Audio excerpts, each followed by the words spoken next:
All right, it is time once again for a meeting of the Clyde Sukeforth Chapter of SABR. I am Bruce McClure, the chapter chair, and we always hold our meetings in conjunction with the Gardner-Waterman Chapter of SABR in Vermont. Dr. Clayton Truder, chair. Now, before we get started, I wanted to have a conversation with Joe Ross. Joe, Yes. what is your favorite entry this week for today in baseball history? Give it up. There's actually a couple today.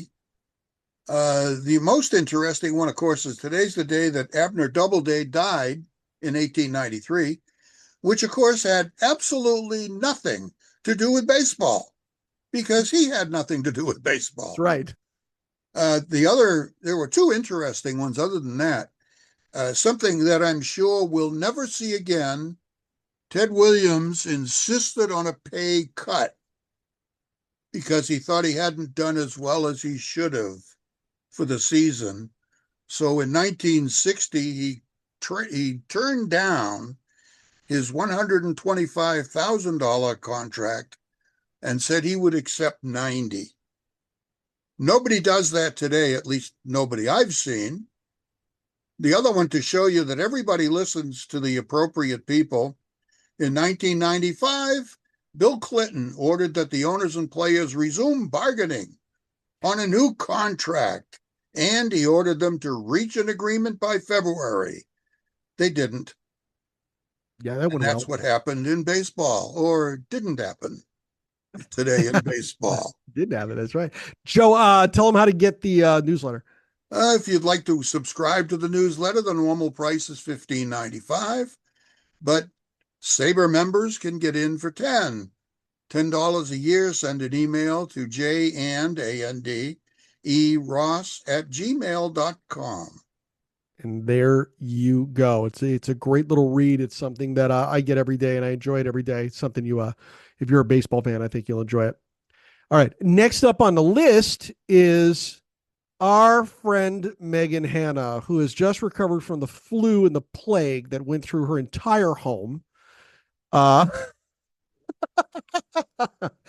First off, Megan, that you can keep. There's a lot of things you can give me. That is not one of them. So Yeah, I yeah, don't keep recommend that. But why don't you tell us about what you're giving us with this newsletter? What's going on with that? it. So it is almost done, I promise. The flu did set me back a I couple bet of it days, I did. have to admit. But just waiting now for Gus to finish up his column, and then it will be good to go. So I think in the next couple of days, probably. So as I was telling Tom before we got in here, we are, from what I understand, the very first chapter in the long and storied history of our fine organization to have a cat write a column. And of course, he has to be the one that holds up the whole thing. Yes. Well, I mean, typically it would be me, but anyway. So once again, I've got to say that we are so happy that you stepped up to do this for us, Megan, and we appreciate you so much as our newsletter editor, and we are so grateful that you did it. And we well, can't you wait. haven't seen it yet, so That's okay. We can't wait to see the first one. yes. It'll And be great. actually, we're actively looking for articles and submissions for the spring issue. In fact, I think I have 3 or 4 already. So moving right along. So tell them how they can submit articles to you and what you're looking for. Sure. Just shoot me an email. And really anything. We'd be open to research articles. This first issue has a couple of research articles. It has a personal memoir. It has poetry, photography. What else do we have? We've got like a really good mix of all kinds of things. Everything with either a Northern New England connection in terms of the topic or the person is who has written it is from Northern New England. So yeah, I think people will like it. I think we've got a good mix of content. Fantastic. We can't wait for it. Joe Ross in the chat says, does this mean we have to pause, PAWS, when reading?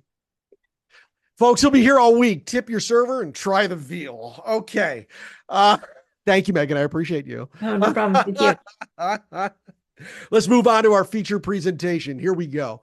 In their 50 plus years in the Dallas Metroplex, the Rangers have called 3 ballparks home. But professional baseball has been in Dallas and Fort Worth much longer than that, and there were numerous other fields that hosted baseball in the 20th century, none of which are still standing. Marshaling newspaper accounts and information from local historians, tonight's presenter has gathered stories and pictures that illustrate the rich history of those ballparks and the people who brought cheers and boos to them. SABR member Tom Bowen is a part of the Banks-Bragan Chapter in Dallas-Fort Worth. He is a digital marketing consultant helping small and medium-sized businesses nationally. Maybe you should help mine. A contributor to the SABR BioProject and an avid baseball card collector, he often finds himself spending hours getting lost inside baseballreference.com or newspapers.com, unearthing interesting baseball stories. And he's here tonight to give his SABR 53 presentation, Gone But Not Forgotten, a tour of lost Dallas Fort Worth professional ballparks of the 20th century. Tom Bowen, welcome to Northern New England. Did you bring a shovel? Interestingly, Bruce, you guys wouldn't consider it such, but we've got our own snow and ice troubles here in Dallas this past few days. So. How much did you get in your area? Well, my kids have missed school today and they're off school tomorrow. So for Dallas, that's big. Just a few inches. But all right, well, that's all for this evening, folks. No. I got 19 inches of snow in my front yard. Oh, God. We can walk on top of the snow, so there's that. But everything's frozen. And I think there's a couple Dallas guys online here. I think they'd agree there might be 3, maybe 4 trucks in the city of Dallas ready to fight any bad weather. So roads are still a little bit of an issue. Oh, man. Well, hey, man, it's all yours. I'm stepping aside. Go get them. All right. Let's see if I can master the technology here. Looks good. So yeah, I'm Tom Bowen. I've been a SABR member for 5 or 6 years, not quite sure. Baseball fan all my life. And I was thrilled to be selected this past summer to speak at the SABR National Convention here in Dallas. And so I chose to speak about ballparks. I think you may hear someone say something like, my grandfather and I used to watch Red Sox games together. But I think it's a lot more common to hear him say it like, my grandfather used to take me to Fenway to watch the Sox play. The ballpark is something that really tugs at the heartstrings of real fans. Uniforms may change, the opponents may change, the players may change, but the ballpark stays mostly the same. And there's something about the ballpark which just really stirs up a lot of passion in you, no matter what your park is. So I wanted to talk about ballparks. The conference was in Dallas, so I chose parks from the 20th century for Dallas and Fort Worth. So that's what we're presenting here today. Trying to get my, here we go. Sorry about that. So you guys, most of you guys anyway, are in the Northeast. I'm in the Southwest. So let's just make sure we're on the same page geographically. Here's Texas. Here's Dallas and Fort Worth. We call it the DFW Metroplex. And North Texas there. Zooming in a little bit. See, it's 2 substantial cities. Both have over 1 million residents. It's about a 35 to 40-minute drive from downtown of one to downtown of the other. And certainly throughout the 20th century, or the most of the 20th century, both were more than capable of supporting their own professional teams. So there are a lot of games played in those 2 cities. I'm not really looking at other stuff in between or suburbs, but just in those 2 cities, there are a lot of games played, and I set out to look and see at what parks those games were played at. And I found 10. 5 in Fort Worth. I don't know, does my mouse show up here when I'm working? Can you see where I'm pointing on this? All is well. Okay, good. So 3 up here, a little bit western part of Fort Worth, right by the Trinity River. That's this guy going around by. 2 other ones, older parks, more closer to downtown. I probably won't have time to talk about all these parks, but if we do, we can circle back to some of these older ones. In Dallas, I also found 5. 4 of them, again, by the Trinity River, the same river, just here in Dallas, and one over here closer to downtown at the fairgrounds. We still call that, those fairgrounds still exist. That's Fair Park in Dallas. And that was the fifth park. So like I say, I'm going to talk about the three most recent, or the six most recent parks. But again, when we're talking recent, we're going back over 100 years. I'm going to go back a little farther than that, though, to start, and that is with the Texas League. The Texas League, currently a AA team league, AA for all of my life, but it started out as a Class B league in 1888. And for the first 12 to 15 years, it was kind of hit and miss. They had a couple years when they didn't play at all. They had some years where they ended up kind of suspending things after the after the first half of the season. But starting in 1902, the Texas League rebooted, and the Giants, or the Dallas team, were bought by a guy named this guy, Joe Gardner. And he bought the Dallas team. They were the Giants, and the Texas League started new, and everything in the Texas League went great from then on for the rest of really minor league's existence until things changed a whole lot in the 60s throughout all of minor league baseball. So the Giants, they were playing over here in this park at the fairgrounds. And once Joe Gardner bought them, they started doing pretty well. They were drawing well, and they won some pennants. And so after a few years there, about a dozen more years, he decided that it was time for a new park. So he bought some ground down here in the southern part of Dallas. It's called Oak Cliff. And he built himself a new park. He called it Gardner Park, named after himself. And this was a very nice park. He spent a good deal of money on it, spent $10,000 in 1914. It was one of the first parks with reserve seating, not just a general grandstand. It had a press box, had a dedicated area for groundskeeping and stuff just off right field, not showing up in this photo. But it was also a fully enclosed park, which was a new thing for back then. So this really served his team well, and they kept doing better and better and drawing better and better. And it was a great upgrade from what they've been doing there at Gaston Park. Here's where it was located. This is, again, South Dallas, a section of Dallas. It's called Oak Cliff. And here, this dark green area is the levee for the Trinity River that we saw in the earlier slide. These are two kind of more major thoroughfares that go through Oak Cliff. This north to south one, Jefferson Boulevard. Can't see the full name here, this east-west one, but that's Colorado Boulevard. And right where this pin is, that's where Gardner Park was located, right at the intersection there of Jefferson and Colorado, near the river. Now, that was a current Google map. This is a 1922 Sanborn fire insurance map. So again, here's Colorado going across the top, east to west.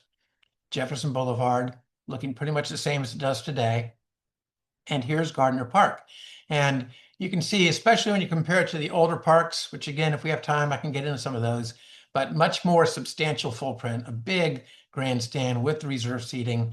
Here's that groundskeeping maintenance area also. So pretty good upgrade from what they've been doing at the fairgrounds. I think the face of the team back in those years was definitely this guy, Snipe Conley, spitballer. Great names we had back in the first part of the century, didn't we? With baseball, Snipe Conley. That's a great name for me. You see, he was a record-setting pitcher, pitched a long time in the minors for Dallas, and even managed them at the end. And one of the reasons that he was able to pitch so long with such success without moving up to the majors was because he was a spitballer. You know, I think most of you know that the spitball was outlawed in 1920, but the major leagues grandfathered in a number of pitchers, a small number of pitchers who had built their career on the spitball. They were allowed to continue to throw the spitball. Now, Snipe, he did pitch for a few years before 1920 in the majors with moderate success. He was not grandfathered in. He was, however, grandfathered in to the Texas League. So he pitched for Dallas there 11 seasons with great success.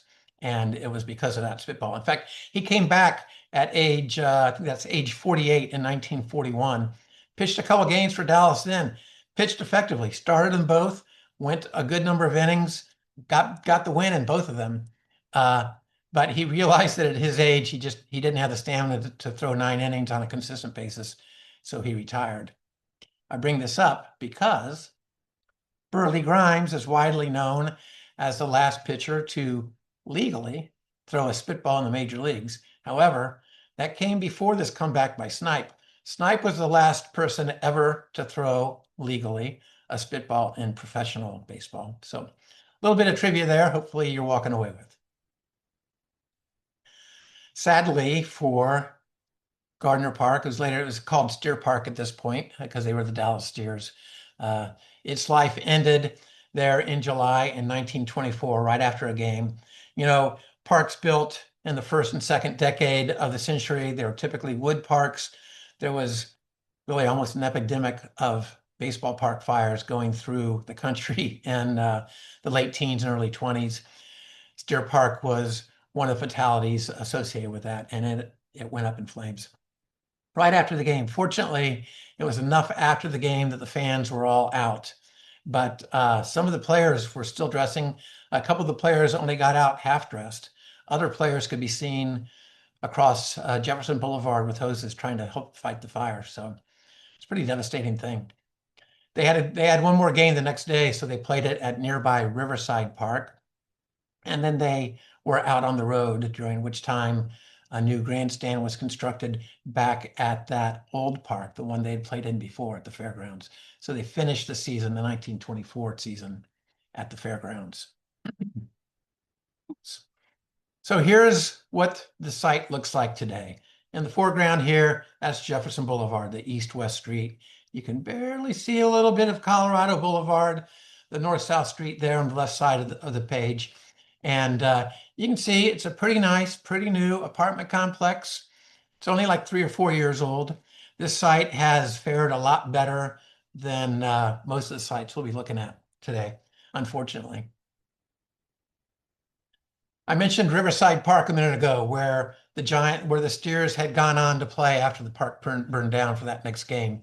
That was home of the Dallas Black Giants of the Texas Negro League. Now, this isn't one of the Negro leagues that is considered a major league. This would be more of a minor league, a feeder league well, there was only one major league at that time. It would have been the Negro National League. So the Black Giants were the city of Dallas entry into that league. I'm not quite sure when. Ernie Banks' father played for the Black Giants, although I couldn't find him in a box score. But both teams, the Dallas Giants, the Dallas Black Giants, they both grew very well. Dallas was a big area for baseball, especially in the Southwest in the 20s and 30s, the teens also. And they both had a good cross mix of fans. There was good white attendance at Black Giants games and good black attendance at the Dallas Giants and Dallas Steers games. So the Black Giants, they had been playing at Steer Park, Gardner Park, there where the Texas League team played.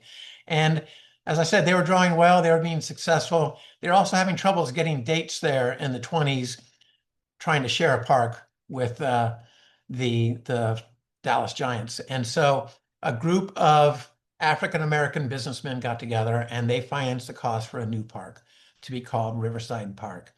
And if you remember the last park we studied, Gardner Park, built in 1915, $10,000. Just 7 years later, this park's being $25,000 being spent on this park. So a pretty fancy park when you come and think about it that way.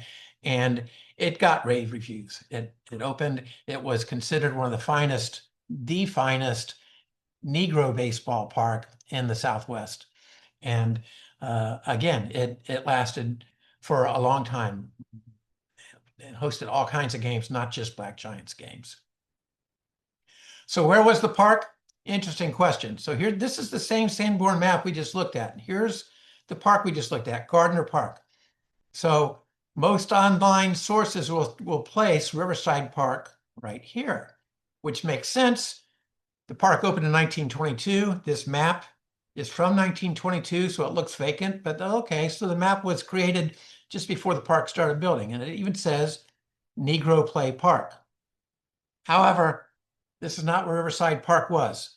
This isn't the first internet myth we'll be busting tonight. Riverside Park actually, down a little bit here. Let's look here instead. Here's a current map.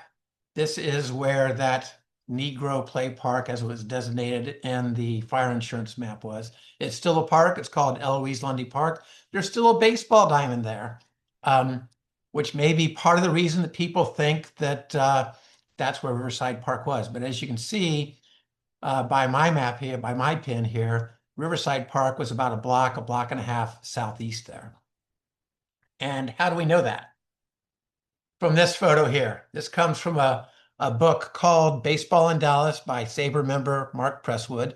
And he's not actually trying to point out Riverside Park here, but here it is. This park up here is Burnett Field. I'll talk about that in a minute. But if you come a little bit to the left, this vacant area, that is what had been Gardner Park. This photo is after Gardner Park burnt down, but you can see still the maintenance shed there for the groundskeeping facilities and such. So now, if you look at the maps and start tracing your routes, here's where Eloise Lundy Park is today. This is that same swatch that said Negro Play Park on that map. But you come a little farther southeast, you see this really nice park, and that's Riverside Park. So lots of stuff online puts Riverside here, whereas actually Eloise Lundy Park, but it's not. It's a little bit south of that.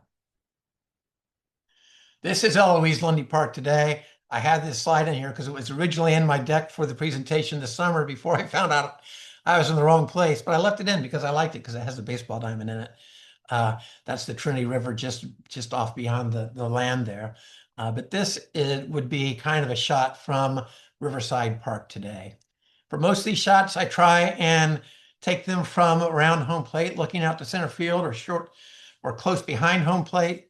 In this case, that would have put us in someone's living room. So this is more like from second base, maybe just a little bit beyond second base, short center field. Again, looking out towards center field. The Trinity River levee is behind these trees, and the river itself is just behind the land there, behind it. So the Dallas Giants weren't the only Negro League team in what is now called the Metroplex. And believe me, back then there was a big rivalry between the cities of Dallas and Fort Worth. And I'm not talking in baseball, but in baseball too, but in everything. Each city liked to kind of pick on the other. And if one city was going to do something well, the other city was going to do it well. And the same goes with baseball. The same goes with Negro League baseball.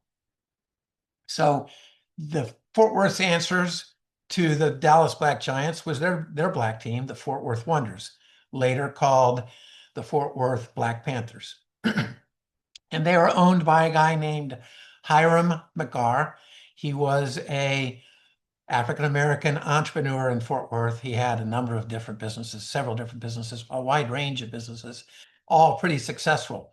And one of those was the Wonders. And they were also sharing time with the Fort Worth Panthers Texas League team at their park, at Panther Park. But early on, McGarr built his own park, which he called McGarr's Park. Not McGarr Park. I've never seen it referenced that way anywhere. It's always McGarr's Park. And that was here in Fort Worth. Again, these are a little bit west of downtown by the Trinity River. And McGarr's Park was right on Main Street, between 6th Street and 7th Street. So this is Main Street. It wasn't like Main Street of downtown, but it's still Main Street extended just a mile or so west of downtown, maybe a couple miles. Here's what there is of a Sanborn map that shows the footprint of McGarr's Park. And here's Main Street, here's 6th Street, and here's the park. So basically, not as nice as Riverside Park, although older, right? Still just kind of one of those grandstands. But the park stood for a long time. I say '07 to 1919 because that's when the Wonders and Black Panthers were playing there. I know they played there at least as early as 1907 and at least as late as 1919. I know that baseball games were played in the park for a couple decades after that. Amateur games, semi-pro games, maybe some Texas Negro League games too. I just didn't find evidence of that. The Wonders did have a Hall of Famer, future Hall of Famer on their team, Louis Santop. He was a catcher. He's from Fort Worth. He started his career with the Wonders and then went on to greater heights, much greater heights, obviously, with the Hilldale Daisies and some other teams. Here's the site today. I'm standing across Main Street here, so looking out towards home plate into center field. You can see it's more of an urban, kind of industrial area. Not the greatest part of town, not a bad part of town. I didn't feel bad walking through there taking these photos or anything like that, but it's not the nicest part of Fort Worth either. So I said that the Wonders, that they shared time with the Panthers at their park. At that time, the Panthers were owned by a guy named Walter Morris. And the Panthers were doing well, and they played at a couple of different parks down that, like I say, that we talked about a little bit earlier that I may have time to talk more about. But just like Gardner, he wanted to build his own park, and so he bought some land out west, very close to McGar's Park, where we just were. And again, spent a lot of money for a really nice park, the finest in the Southwest in 1911, according to the Fort Worth Star-Telegram, and had a great capacity there. I won't get into reading you measurements or reading slides for you, but this kind of paints a little bit of a picture about the park. I mean, this image, obviously you can't see a whole lot from it, right? So there's some measurements and such. When Walter Morris retired, they renamed the park Panther Park. The new owners did. The new owners were Will Stripling. And you see that as the Panthers started to get better and better, he started expanding the seating. So here's where it was located. This blue dot here, this is right where McGar's Park was. That's that little used auto lot there that we saw in the picture. So this pin would be about where home plate was for Panther Park, right at 7th and Throckmorton. Don't have a Sanborn map that shows Panther Park because there wasn't a whole lot else going on in that part of town. But this image from the newspaper will show it pretty well here. Again, here's Throckmorton, here's 7th. So it gives you an idea of the footprint. Pretty good, substantial footprint, good sized grandstand. Again, a lot of money was spent on it. So it was a really nice park. It served Fort Worth very well, and it served the team very well. And they were a good team, really good team. From 1920 to 1925, they won 6 consecutive Texas League pennants. I've been looking around. I can't say that I can say it for sure, but I've been looking around and I've not found any other baseball league that had any other team win their pennant 6 times. And by the way, they were runner-up in 1919. Also, for decades, starting right around then, the winner of the Texas League played the winner of the Southern Association in what they called the Dixie Series, basically a minor league World Series. And the Panthers won 5 of those 6 that they played in. It was pretty impressive. And they were led on the field by this guy, or led on the bench by this guy, their manager, longtime manager, Jake Atz. He was quite an individual. Former vaudevillian. I think that's pretty cool. Managed them for 16 years, very successful, obviously. Just his overall big gregarious personality, his tenure with the team, his success made him quite the man about town in Fort Worth, and he enjoyed it. On the mound, this was their big stud, Joe Pate. Won 30 games twice, broke most of Snipe Conley's records. Very successful for the Panthers. And it doesn't say this here, but he was also very comfortable as a Panther. You know, with this success, he wasn't a spitballer. He had teams major league teams coming to him all the time, offering him contracts, and he's like, "Nah, I'm good here." The owner, Will Stripling, he was paying Joe Pate a major league salary.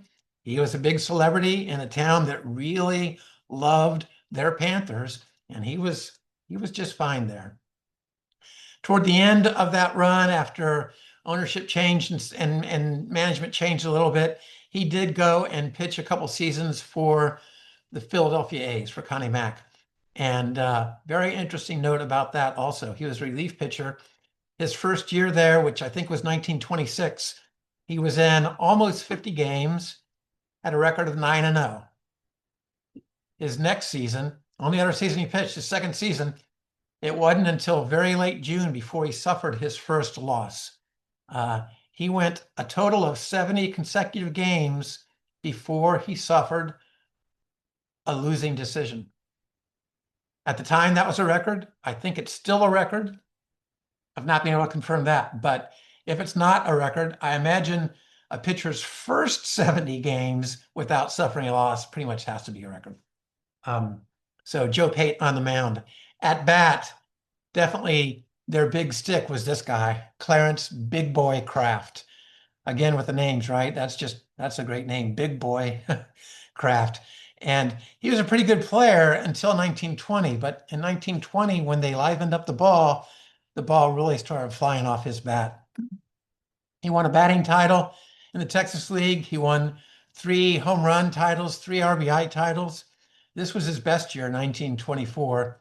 196 RBIs, still the Texas League record. 55 home runs. That was a record for the league at the time. Later exceeded about 30 years later. Just missed winning the batting title in the Triple Crown that year. That was the Cats' best year overall, too, 1924, when they won 109 games. They were referred to as At's Cats in the newspapers after Jake Atz. But Big Boy Kraft, he was 38 years old that year in 1924, his best year as a professional, and he retired. Will Stripling, the owner, tried to coax him back to play again in 1925. They won another pennant that year. They still could have used him. But no, he was happy in retirement. He got an auto dealership in Fort Worth, and then later on went into politics, became a Fort Worth, Tarrant County judge. So good career, good life for Big Boy Kraft there. Okay, Panther Park, we showed where it was located. Here's what it looks like today. It's a vacant field for several acres. That's the Trinity River off in the background. I went back, and as far as I can tell, this area has been vacant for at least 20, if not 25 years. It looked like there was some sort of a trucking operation that used some of that land in the late 90s. But again, this looks nicer than it looks in person, to be honest. Okay, so the Panthers were successful in Fort Worth. They were successful at Panther Park. But there was one problem that the owners had, and that was parking. In Dallas, there was a streetcar line that took people across the river into Oak Cliff to go to Gardner Park. Fort Worth, that was not the case. Almost everyone in the 1920s was coming via automobile. And while Panther Park was a nice park, Will Stripling and Paul LeGrave had to lease space from lots of nearby businesses to allow cars to park, and that was costing them a lot of money. So they started looking for a new place. And they found it just a few blocks away, a place for a really nice stadium that had a lot of space for parking also. And they built the really gem of a field, what is now referred to as LeGrave Field. It was actually originally called Panther Park, but then when Paul LeGrave died in 1929, Will Stripling changed the name to LeGrave Field after his friend.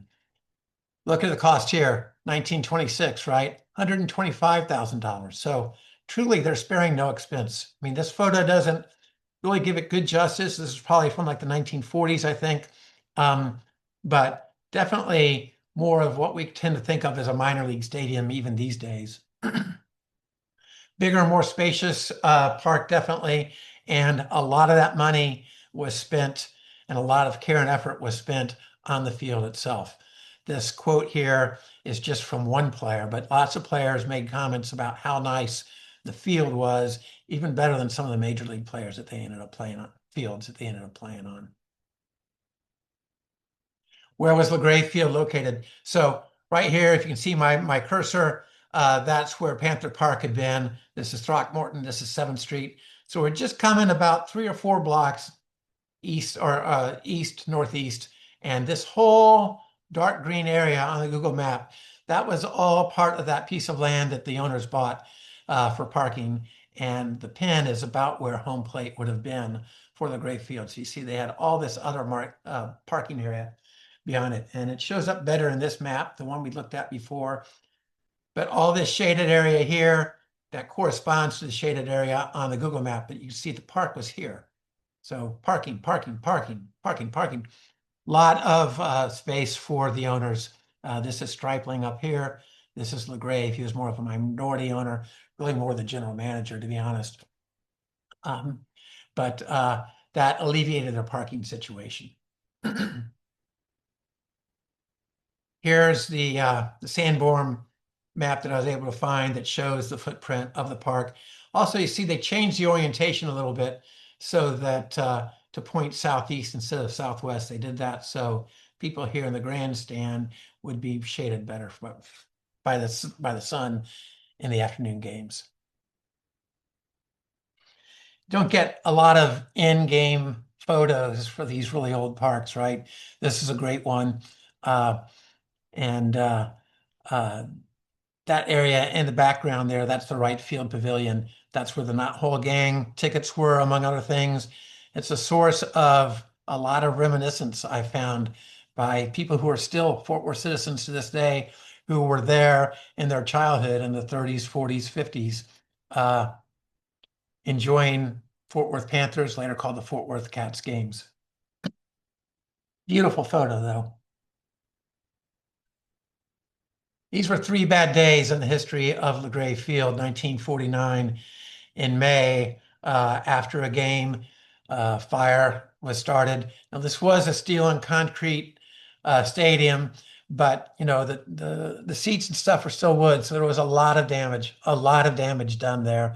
They had a game the next day. They did play it there, done with a lot of folding chairs. But they managed to get the game in, and then they were off on a road trip. A couple days later, the Trinity River down here flooded. Left field was 3 to 4 feet underwater. A lot of damage done there. The team was owned by the Dodgers at that point, and Branch Rickey actually came out while the team was on the road, made a visit, took a survey, was contemplating moving the team to another city to finish the season. That could have been the end for Fort Worth baseball, but he looked at the damage and he decided it could be saved. And so the Cats, they finished the season playing there while construction was taking place on a new and better grandstand. These are just some of the guys that played for the Panthers and the Cats while they were playing at LaGrave Field. A lot of Hall of Famers there. There's a long list online of players that played at LaGrave, but these guys all played at LaGrave as the home stadium. And there's lots of guys, other guys that we could have all heard of that I chose to leave off this for space. So Fort Worth fielded a team at LaGrave Field through 1964. After that, as the Dallas-Fort Worth area was hoping to get an expansion team or something, the structure of minor league baseball was changing a lot. The 2 teams kind of merged and they started playing in Arlington in the stadium that ended up becoming Arlington Stadium, where the Rangers was their home. So the last game was played at LaGrave Field in 1964. It stood vacant for 3 years, and in 1967 it was torn down. The land where it was stayed vacant for almost 40 years, 35 years. Then in 2001, a new Fort Worth Cats minor league team was formed, not in the Texas League, in an independent minor league team, but the owners wanted to basically recreate LaGrave Field, and they did. They found the stakes that held down first base and third base. Nothing had happened on this plot of land. They put home plate exactly where it was.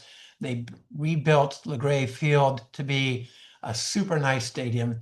And it was, once again, really a source of pride amongst Fort Worth residents. I mean, we're talking a time now that I can remember. And I remember friends of mine living in Fort Worth talking about how nice LaGrave Field was. They even recreated the right field pavilion there, just like the old one. So they really tried to be true to the original LaGrave Field. Unfortunately, minor league economics being what they are, the team was not able to survive. They lasted 12 years, but that was it. They had to cease operations, and LaGrave Field, the second, again stood vacant for over 10 years. In fact, it was just a year ago, literally almost a year ago exactly, early February, when they finally started tearing down LaGrave Field. So too bad about that. Here's what LaGrave Field looks like today, or what it looked like in June anyway, when I took this photo. And, you know, it's only like 5 months after the park had been torn down. You could still very clearly see the imprint of the field. I could tell where home plate was. I could tell where pitcher's mound had been. It's almost kind of eerie. I mean, I'm sure this is overgrown a little bit now. I haven't been out there since. I mean, right now, I guess it's under snow. But that's the Trinity River again in the background. That's a common theme throughout all these parks.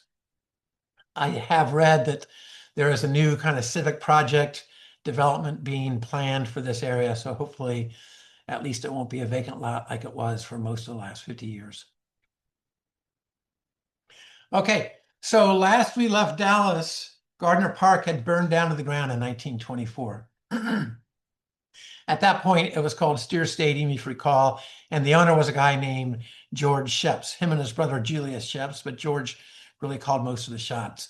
And he kind of dragged his feet a little bit, but he did end up building a new park right next door to where Gardner Park had been, just due north. And he again called it Steer Stadium. It was also referred to as Gardner Park a lot. When the Steers changed their name to the Rebels, Sheps changed the name of the field to Rebel Field or Rebel Stadium there. But it was a good park. It was not LaGrave Field, definitely, but it was a good, substantial upgrade from the original Gardner Park. There again, you got some measurements there. It too had its own fire where it had to get rebuilt. But in 1948, a businessman by the name of Dick Burnett bought the field and bought the team, and we'll talk a little bit more about him in a minute. Where was it located? Well, here's our Oak Cliff map again. If you see this pin here, Oak House Apartment Homes, that's that apartment building we saw a few minutes ago where Gardner Park had been located. So you can see we're just due north of that apartment. This is about where home plate would have been for Burnett Field, which is what most people around here still refer to that stadium as, because the last name that it had. In fact, when I was doing this research, I went and I was looking at the office of these apartments to see if they had any memorabilia or anything about Gardner Park that was there. And I didn't see any, so I was asking, do you have anything about the baseball stadium? And she said, well, I heard there's a baseball stadium, but I thought that was next door. It's like, well, yeah, there was one there too, but that's not the one I'm talking about. But so Burnett Field due north here. Here's a Sanborn map. Again, here's Jefferson Boulevard. And you can see, unlike most of the ballparks that are situated with home plate kind of in the corner and the right and left field lines kind of mirroring the streets, there was enough space here that Sheps was able to change the orientation so that the whole park would point out towards the river. The river would be just off to the right side of the map here.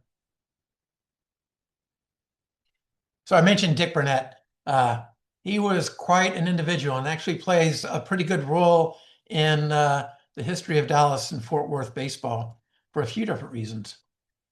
He was kind of a character, and he overpaid for the Dallas Rebels. I mean, way overpaid for them. He, in fact, the story goes that George Sheps was told of the offer that Burnett had made for $500,000, and Sheps thought it was a joke. I mean, he thought they were maybe worth half that. So he thought it was just a joke. He didn't even answer. And so what did Burnett do? He upped the offer by 50,000. And Chips had to say yes. And so he sold the team for $550,000 and the stadium for another quarter of a million. But Burnett, he was willing to spend money. He wanted to bring a winning team to Dallas. He wanted Dallas to look like a major league attraction. And that was actually one of his desires. Again, this is the early 50s. There were teams starting to move franchises in the majors. And Dick Burnett was hoping that he could show major league owners that Dallas would be a good spot for that. When that didn't happen, he was part of the group that tried to form the Continental League. For those of you that are familiar with that, it was a start of an attempt at a third league when the majors decided to expand in the early 60s. That kind of squashed that. But Burnett was one of the original guys contemplating that possibility. So he really wanted to get Major League Baseball to the DFW area. Also a strong advocate for African Americans, which we'll touch on in a little bit also. But terrific executive, always coming up with creative promotions. Named Sporting News Minor League Executive of the Year in 1954. Here's one of the promotions he did. In 1950, he wanted to set the minor league attendance record for a single game. And if not the overall minor league record, certainly he wanted to get the Texas League record, which was about 17,000 set by Fort Worth at LaGray Field. Again, that inter-city rivalry, did they think that had anything to do with that? Could be. But Burnett's idea was to get a bunch of these old timers. Now, this was before old timer games were really a thing. But he got guys like Cobb, Speaker, Dean, Cochran, and he rented out the Cotton Bowl in Dallas, which is football stadium where the Cotton Bowl game was played. And he advertised that he was going to have these guys playing for the Eagles. And it worked. It drew 53,000 fans to the game. It's pretty interesting. They got to see 4 or 5 pitches by these guys before they left the field. Dizzy Dean walked the first batter, made a big show of kind of arguing about the pitch. Umpire made a show of throwing him out, and these guys walked off the field kind of in protest, but it was all planned. That batter that was walked then came back and batted again against the real Dallas Eagles. But a good time was had by all. It was very well received, and they did certainly set the Texas League record. By most accounts, they did set the minor league record. There's a couple claims of more, but even most people are pretty sure that 53,000 was the record of actual people. Those claims with more were actually ticket sales, not actual people at the game. So that was one thing that Burnett was noteworthy for. Another thing he was noteworthy for was integrating the Texas League. So it was 1952. Jackie Robinson had broken the color barrier 6 years earlier in the minor leagues, 5 years earlier in the majors. The Texas League in the South still had not integrated. And Burnett set out to change that. It wasn't something that happened by coincidence. He went through a long process to try and find a good player to come in to be signed by the Dallas Eagles and represent them as the first Black player. And he found it with Dave Hoskins. Interestingly, this picture is not Dave Hoskins signing with Dick Burnett, although almost every single online source you will find, including the Dallas Public Library, will say this is Dave Hoskins signing with Dick Burnett. This is actually Dick Burnett signing his second African-American player, Jose Santiago. And in fact, if you get a high-res version of that image, which you can, and zoom in on it, you can see that newspaper is a story about him having already signed Dave Hoskins. So another internet myth broken. My friend Jason Schwartz clued me into this at the presentation at SABR this past summer. This is Dave Hoskins. And his 1952 season for the Dallas Eagles was a smashing success. On the field, it was a great success. As I said, Burnett had a pretty good search on who to sign up for that. And while Burnett owned the team, not the Cleveland Indians, he did have a working relationship with Cleveland. And while he took initial look at some of Cleveland's players in their farm systems, he ended up looking elsewhere, but then he circled back and he liked Hoskins, who had been in the Indian system, and so he signed him. And Hoskins was terrific in 1952. He was already in his 30s. He'd pitched in the Negro Leagues. He'd played some outfield in the Negro Leagues. So he's already in his 30s, but he was, if not the best pitcher in the league that year, he was certainly one of the two top pitchers. Won 22 games, had a minuscule ERA, also finished third in the league in batting at 328. So he was terrific. More importantly, in a time when minor league attendance across the country was plummeting, the year Dave Hoskins pitched for the Dallas Eagles, Eagles attendance increased by 17%. All the rest of the Texas League declined. Most of the rest of the minor league system attendance declined, but Dallas Eagles attendance increased. And when the Eagles were playing on the road, at most the times that Hoskins pitched, they were drawing 4 to 5 times as many fans as they were for a typical game. So it was a great success. It earned owner Dick Burnett an award from the African American leaders. And there are more than just this quote, but there are quotes like this from many of Hoskins' teammates with the Eagles and other teams saying what a great guy he was and what a great teammate he was. So fabulous thing that Dick Burnett did there. Here are some of the players that played for the Dallas teams when they played at Burnett Field and its other names. McCovey, Oliva, Grover Alexander. He finished his career there. Willard Brown, another Hall of Famer from the Negro Leagues. He played for the Eagles a couple of years after Dave Hoskins. So lots of great players there, called Burnett Field home. Here's what Burnett Field looks like today, or this picture again, actually taken last June. Probably the ugliest of all the sites that I visited. But as I noted in June, there is that crane out there in the photo. So I thought maybe something's going on there. And I did visit it just a few days ago, right before the snowstorm here.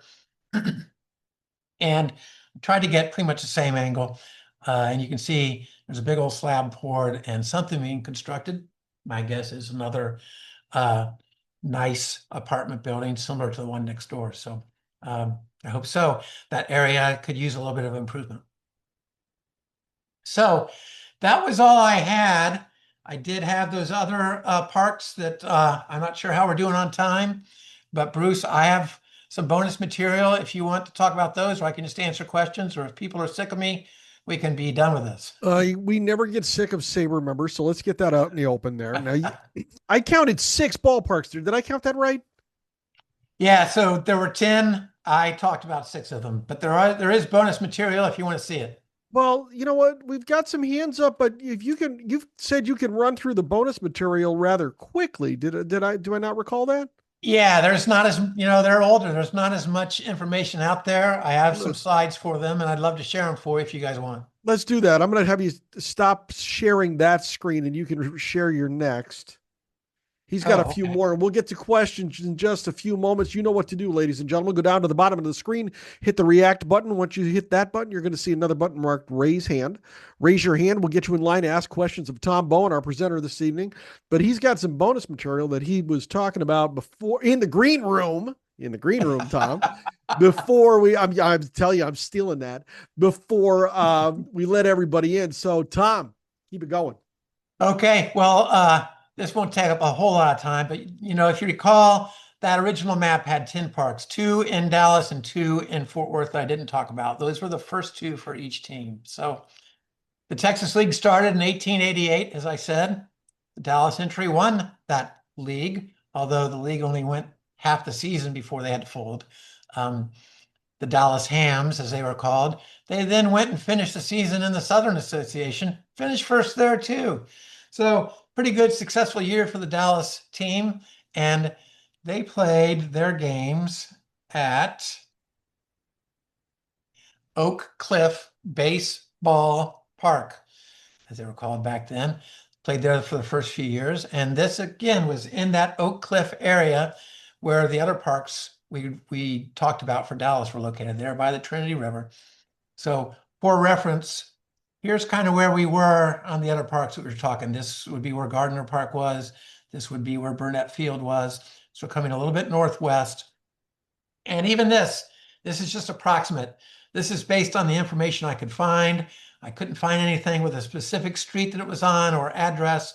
I did find descriptions of how close it was to the levee, how close it was to the viaduct, or back then the streetcar line that came over. And so I'm putting home plate right about here. Zhang Boulevard is also kind of a big thoroughfare that goes through Oak Cliff. I'm putting it right here, butting up right up against the levee into, you can see the river in the background. Not a whole lot of other information on Oak Cliff Baseball Park. Certainly no Sanborn maps from that area of town. There's not that much going on out here that needed fire insurance maps. So we don't have much else about Oak Cliff Baseball Park. But at that same time frame, the beginning of the Texas League, as we said, Fort Worth, they had an entry into the league, the Panthers. They were the Panthers until about the mid-30s. Everyone called them the Cats for short, so they just changed the name to the Cats. Good story on why they're called the Panthers. If anyone wants to ask me in the Q&A, I'll explain on that one. But here is closer to downtown Fort Worth.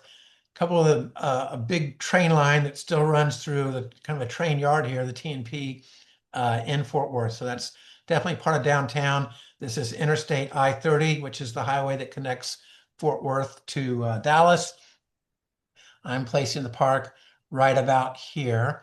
Here's a big post office, U.S. Post Office that's there. That placement comes mainly from this Sanborn map. Now, with the construction of the interstate and stuff, a lot of this has kind of changed. But here's Jennings Avenue, which would be this coming through right here, right today. Jennings Avenue, here's a big lumber yard. Here's some of the train lines. Here's some more of the train lines. Here's the little grandstand of Fort Worth Baseball Park, where the Fort Worth Panthers played. Here's kind of what it looks like today. The best I can place myself, I would be just outside, just behind the grandstand, looking toward home plate out in the center field. I think home plate would probably be just beyond the edge of this little bridge that's over the train lines today. So Dallas started out that Oak Cliff Park. I told you they played for a while, a number of years at the fairgrounds, and that was called Gaston Park.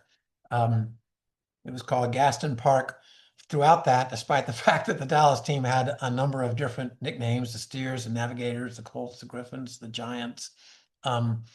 But they were playing there throughout the 1890s and the early 1900s until Joe Gardner built Gardner Park.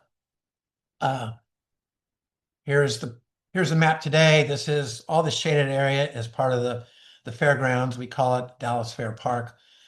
Perry Avenue is one of the perimeter streets. You can barely see here First Avenue kind of runs alongside a building. That's kind of around where the park was. This is a later map, earlier map than now, but a later map than after Gardner Park had been built. But you can see Gaston Park still clearly labeled there. Here's First Avenue kind of cutting right through it. Here's Perry. Right here, Perry Avenue. So that's where it was. I do have a Sanborn map that can show you what actually existed at that park. And kind of like the Fort Worth one, just a small little grandstand. That's really all that was going on there in the late 1800s, early 1900s, which is why I didn't spend a lot of time on these parks. But this guy did call Gaston Park home. I mentioned him earlier, Branch Rickey. He played for the Dallas teams in 1904 and 1905. I'd have to back up here to see what those were called. Okay, they would have been the Griffins, right?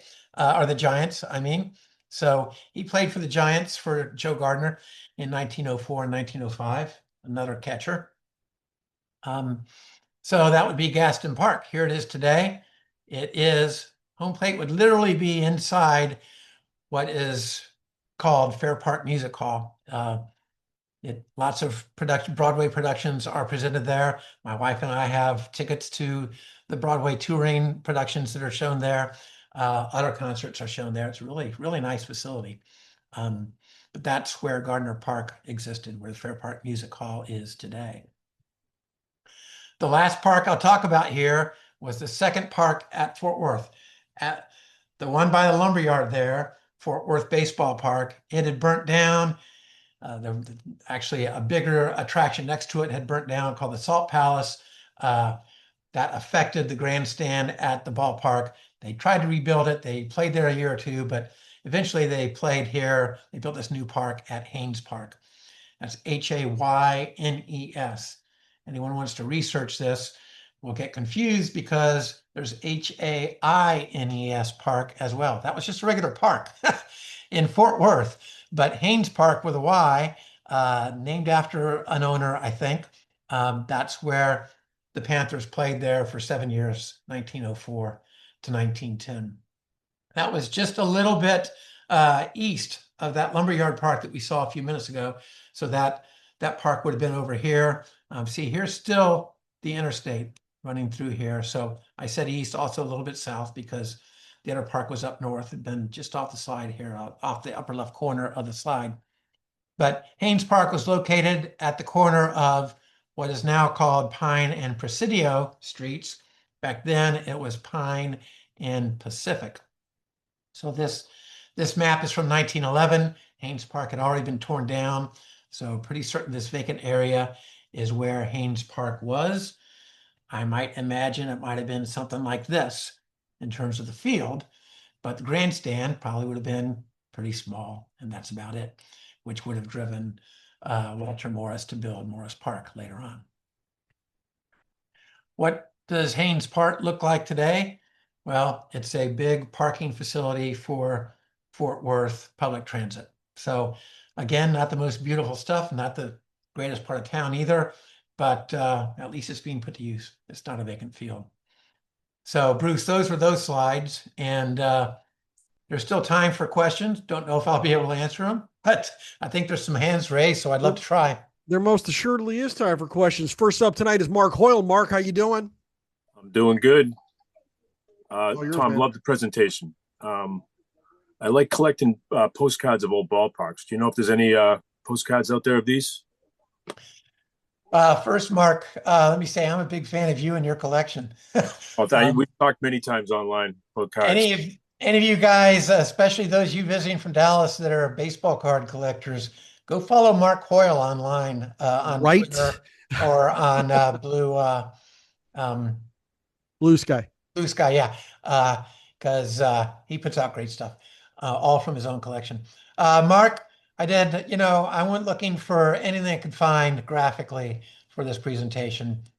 And I know there's lots of postcard collectors out there. Didn't find a single postcard. Now, I would be shocked if there's not a postcard of both LaGrave Field and Burnett Field, the two most recent.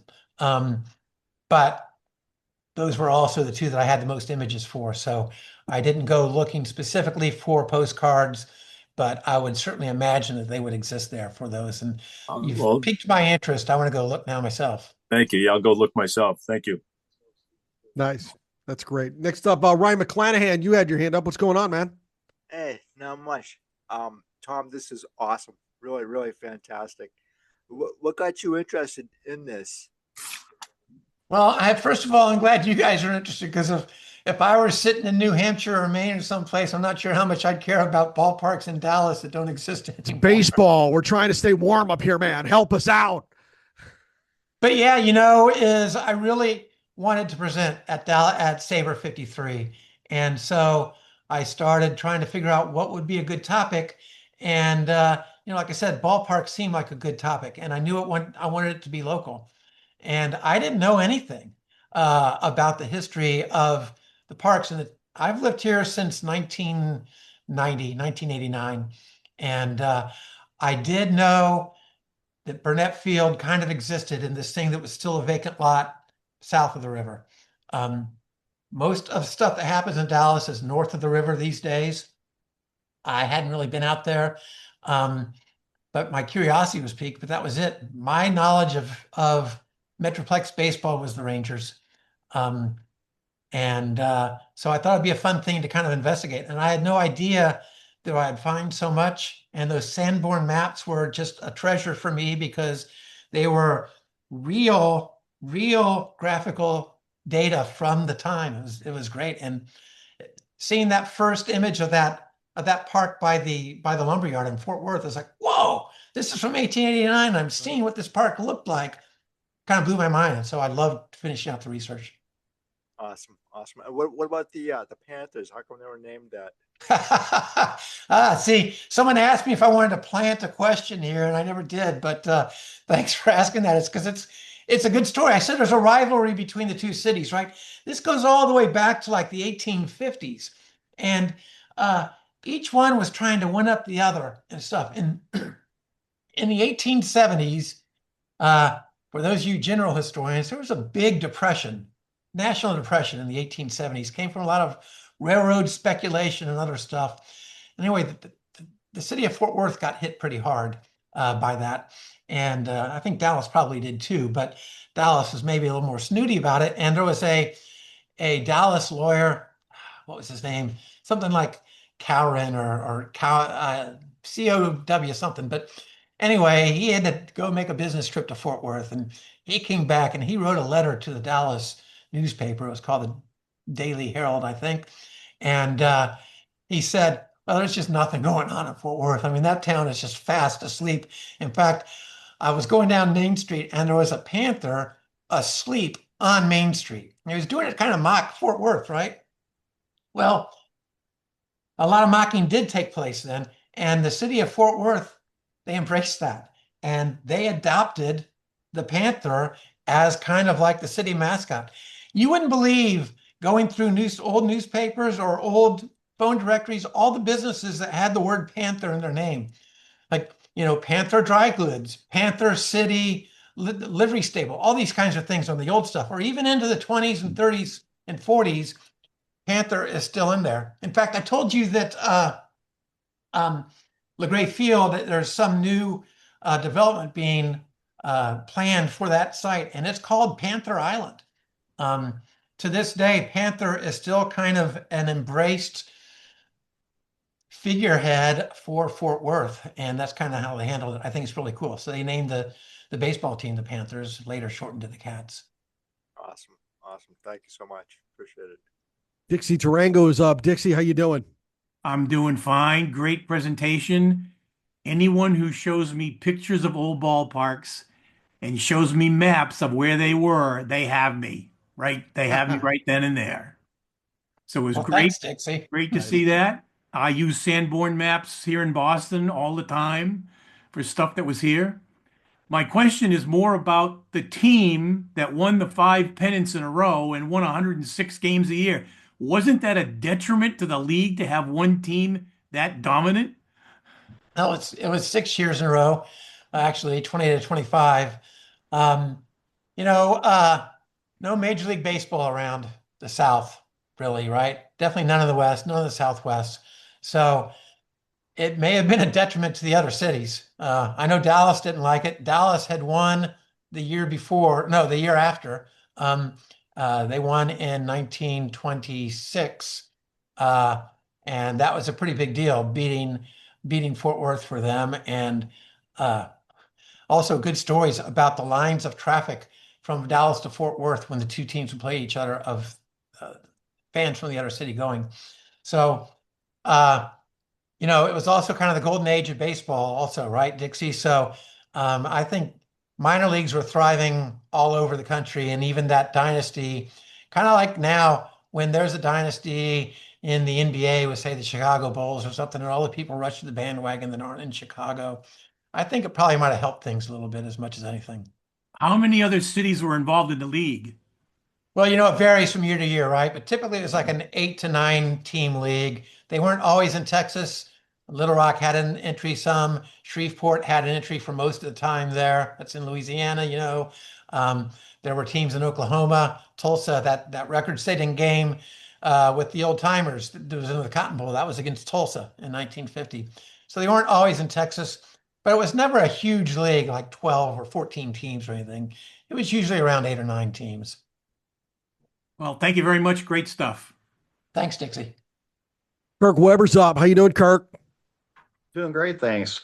Really enjoyed the presentation. My question was, did any of the for all the various parks that were in Fort Worth and Dallas, did either of the local colleges like TCU or SMU play in those parks? You know, there's a park in Dallas that a lot of people, when I was telling people around here that I was going to do this presentation, there's a park called Revachon Park in Dallas, and they just kind of refurbished a big baseball stadium they had there. And is Revachon part of this? Revachon never hosted any of the professional teams. They did host SMU at one point. You know, SMU doesn't have a baseball team these days. I think it's a Title IX thing. They're spending their money elsewhere. TCU, it does seem to me that the new incarnation of LaGrave Field, that LaGrave 2, I have a close friend that, well, his close friend used to play for TCU, and I think when LaGrave Field was rebuilt, TCU started playing in there for a while. But I don't think those are really the only two universities of any size in the Metroplex. There's a few outlying, but they wouldn't have been using these parks. So I think just TCU at LaGrave Field 2 in recent years until it got torn down were the ones that might have used that for a season or two. Great, thank you. Last one for tonight is Gary Joquin. Gary, how you doing? Oh, doing very well. I think this was a great presentation too. I share Dixie's enthusiasm for old ballparks and maps. My question pertains to seeing 1920s vintage ballparks with light towers. Can you say anything historically about when night lighting was introduced to ballparks? Well, I think you might be looking at that Burnett Field one that definitely had lighting on it, or maybe LaGrave. So some of those photos here, I'm going to have a little trouble. Let me. I'm not going to reshare here, but I'm going to try and flip back to the photos you might be talking to. I'm thinking those were probably photos taken later in the 40s of ballparks that were built in the 20s. So I'm getting to Burnett Field here. I mean, that certainly has a lot of light towers on that image. Maybe I might, I was going to see if I could reshare here, but my technical skills are preventing that unless you guys are still seeing it. But that one had, so the Burnett Field one has a lot of light towers on it. That is taken, I mean, it says Burnett Field on it, so that means it was taken at least after 1948. LaGrave, the new LaGrave Field did. But here's one, the newspaper one of the flood of LaGrave Field. You can see light towers on that. But I do see your point here, Gary, is this early picture of LaGrave Field. I don't have a date on that. That was the nice one that showed the right field pavilion and everything. The one taken during a game. You can definitely see light towers there. So I tried to source as many of these photos as I could get the actual source from. In other words, not someone's blog, but the original source. And I didn't have a source for this one, so I'm not sure what the date on that one was. All the other photos that I see with lights on them were clearly from like the 1940s or later. Yeah, just to explore this a bit further, my only reference point for Major League lighting is how much of a late adopter the Chicago Cubs were to lighting their ballpark. Can you or anyone else in this meeting tell me when lighting was introduced to the first Major League ballpark? Oh boy. You know, Bruce, I've always heard that Johnny Vandermeer's second no-hitter was the first night game. 1935. But that was the first night game at that field. I don't know what might have happened before that. First Major League ball game played under permanent lights was played on May 24, 1935 at Cincinnati's Crosley Field, where the Reds defeated the Phillies 2-1. Franklin Delano Roosevelt ceremonially switched on the 632 floodlights from the White House. Game drew 20,422 fans, which was an increase over a typical day game attendance. And that would be major leagues. I do know, I think I saw that lots of minor league teams were experimenting with it beforehand as a way to draw more fans. Yeah, the minor leagues might have been a proving ground for new tech. I think they were. Wouldn't have been Thank the you. last time. Right. Right. Good stuff, Tom. Good stuff. Hey, I appreciate I you knew guys this would having go me. well. Appreciate you very much. Hey, let's do this again Monday night, February 2nd. We're already through January. Can you believe it? When we are going to have elite SABR member Donna Halper with us again, this time to give her presentation, Will Cannonball Jackman and the Philadelphia Colored Giants, a barnstorming success story of the late 1920s. I have watched this presentation evolve and take shape. It's going to be great. You don't want to miss it. The sign-up link is available in the chapter meeting booklet and at the SABR events calendar. And finally, if you are a baseball fan watching on YouTube and you like what you see, please like this video and subscribe to our channel to be alerted to each of our weekly uploads. And if you are not yet a member, you need to join the Society for American Baseball Research, the premier baseball community. Offering an amazing baseball buffet of options to explore your fandom, SABR boasts more than 35 different research committees, over 80 regional chapters, and innumerable opportunities to connect with baseball minds across the world, just like Tom Bowen. For more information, go to sabr.org today. Tom Bowen, you are extraordinary. Thank you very much for doing this. Thanks so much, Bruce. It was a blast. I appreciate you very much. We had a blast too, and we're going to get everybody out of here, and we'll see you next week. Have a good night, everybody.